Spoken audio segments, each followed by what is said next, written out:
नमस्कार मंडळी, रामराम. एका गृहिणीची व्यथाच वेगळी असते. आता बघा ना, मी इथे मस्तपैकी नेल आर्ट करून आलेली आहे. म्हणजे माझं नख तुटलं होतं आणि मला ते फार त्रास देत होतं, म्हणून मला नेल एक्सटेन्शन करणं गरजेचं होतं आणि ते मी इतके सुंदर नख बनवून आणले. पण घरी आल्यानंतर मला स्वयंपाक करावा लागला. आता तो करावाच लागतो.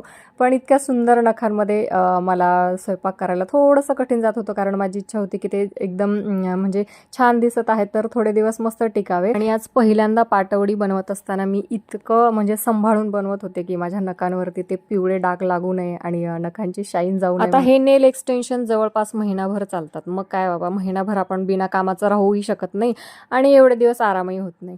म्हणून म्हणलं जाऊ दे, उद्या करायचं ते आजच करून घेऊयात. आणि मी कामाला सुरुवात केली. काम करताना नखांना काहीच झालं नाही, ते एकदम व्यवस्थित होते, शाईन पण छान देत होते. तर तुमच्यासोबत असं कधी होतं का की तुम्ही काहीतरी नवीन प्रयोग केलाय आणि त्यानंतर तुम्हाला घराची जबाबदारी घ्यावी लागली आणि ती तुम्ही व्यवस्थितपणे पार पाडली?